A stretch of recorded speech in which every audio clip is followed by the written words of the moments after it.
जैसे भुवनेश्वर का यमेश्वर मंदिर मूल रूप से 2 हिस्सों में बंटा हुआ, पहला विमान तथा दूसरा जगमोहन। विमान लगभग चौकोर होता है, कोणार्क ठीक इसी रूप में बना है।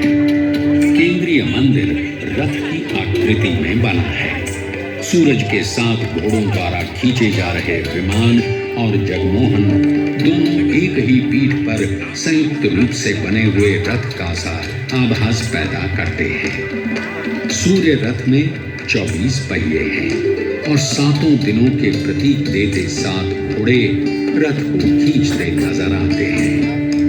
पूर्व की ओर कुछ हटकर नाट्य मंदिर बना है। मुख्यशाला और नाट्य मंदिर के बीच में अरुण स्तंभ था। मुख्य मंदिर के दक्षिण पूर्व सूर्य शक्ति छाया देवी का मंदिर है। दक्षिण पूर्व में ही कुछ दूरी पर भोग निर्माण के लिए रसोई घर बना है। सामने दोनों ओर अन्य छोटे छोटे मंदिर बने हुए हैं। केंद्रीय मंदिर और अन्य मंदिरों को घेरे प्राचीर बनी है। मुख्यशाला के पूर्व, दक्षिण और उत्तर में 3 द्वार बने हैं। हर द्वार की सीढ़ियों के दोनों ओर अपूर्व कारीगरी से बने खंभे हैं।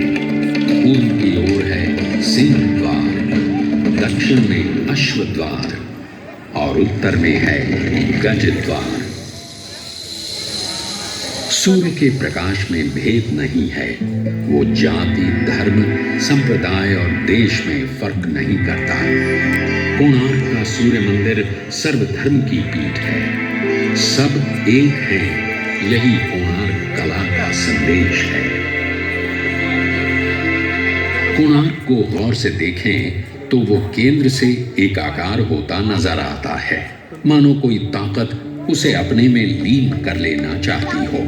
इसके शिल्प की खासियत यही है कि ये अपनी विशालता और भारीपन के बावजूद ऊपर की ओर उठता गतिमान प्रतीत होता है। मुगल बादशाह अकबर के दरबारी अबुल फजल ने अपनी किताब आईन अकबरी में लिखा है, अद्भुत कोणार्क ओडिशा वास्तुकला का चरम है, एक जलता हुआ दिया है। पर अफसोस वास्तुकला का ऐसा अद्भुत चिराग इसके बाद ओडिशा के स्थापत्य में फिर कभी नहीं दिखा।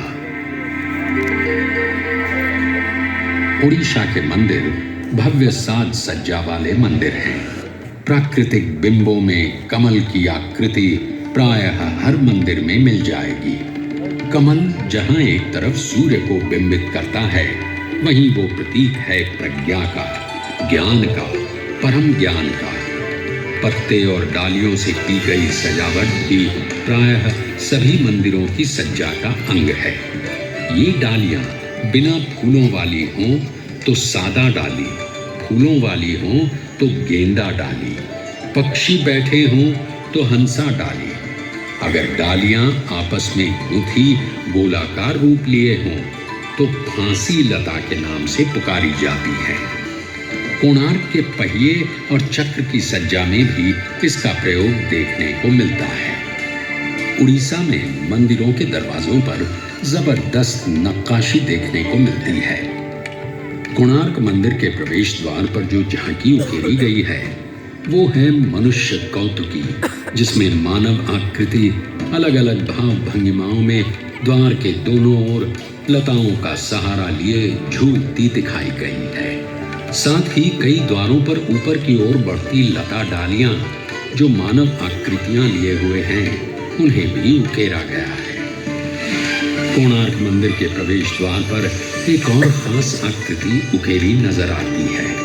वो है आपस में गुंथी नाग नागिन की आकृति, जिसे अहिबंद या नागबंद के नाम से जानते हैं। उड़ीसा के मंदिरों की यह साज सज्जा सिर्फ क्षैतिज या लंबवत आकार में ही नहीं है, बल्कि गोलाकार सतहों पर भी नजर आती है, जैसे कोणार्क चक्र और तोरण द्वार। कोणार्क सूर्य मंदिर भी है और विजय प्रतीक भी। कोणार्क के शिल्प में जहां एक तरफ युद्ध के दृश्य हैं, वहीं ताकत से भरपूर घोड़े और हाथी भी हैं।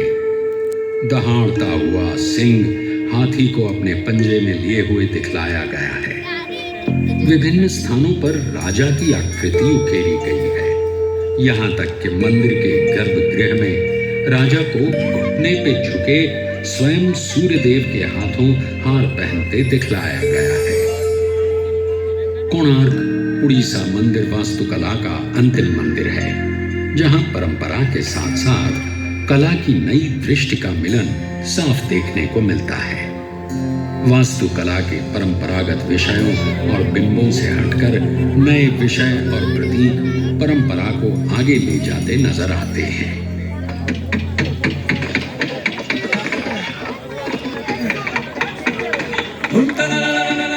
जनपद के महान शिल्पी विष्णु महाराणा प्रणाम स्वीकार करें। जन्म लेने के बाद जब से मैंने होश संभाला, तब से मेरी आंखें आपको ही ढूंढती रहीं। आपकी शिल्प कला के बारे में सुन सुनकर मैं पत्थरों को काटना, उन्हें आकार देना सीख गया। आप मेरे आदर्श हैं, आप ही मेरे गुरु हैं।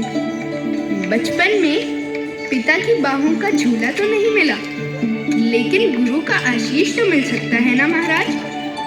माथे पे आशीष का हाथ रख दीजिए विष्णु महाराणा। कौन हो तुम बालक? तुम्हें देख मेरा व्याकुल मन और विचलित हो गया। कौन हो तुम? मैं वो भाग्यहीन बालक हूँ महाराज, जिसे आप जन्म से पहले ही अनाथ छोड़ जन कार्य के लिए निकल गए। पिता, मैं आपका पुत्र हूँ, धर्मपद। पुत्र?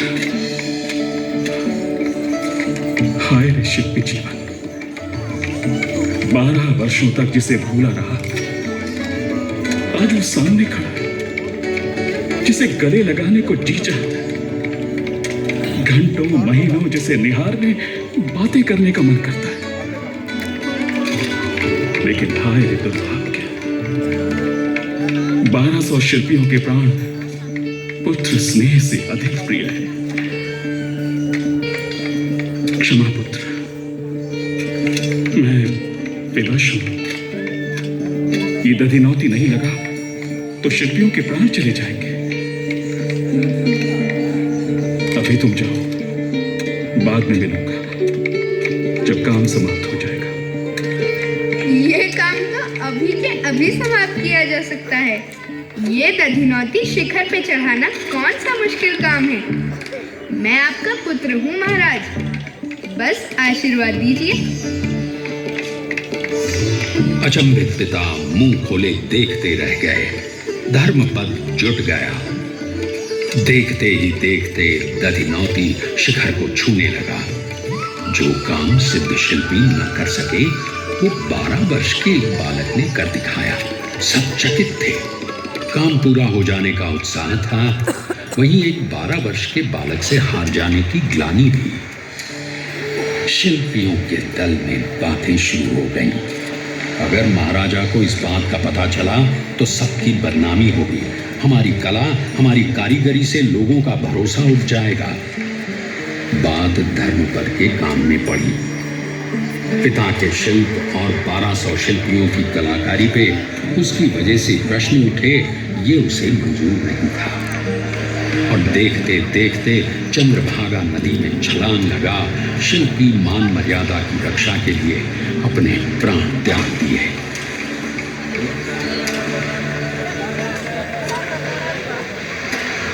ये किस्सा है या सच पता नहीं, लेकिन शिल्पी का शिल्प के प्रति सम्मान और आस्था को अवश्य दिखलाता है।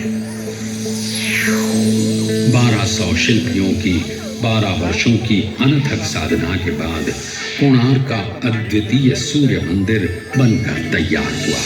राजा नरसिंह देव की कामना ने आकार रूप ग्रहण किया। इसके बनने के उपलक्ष्य में जबरदस्त समारोह का आयोजन किया गया।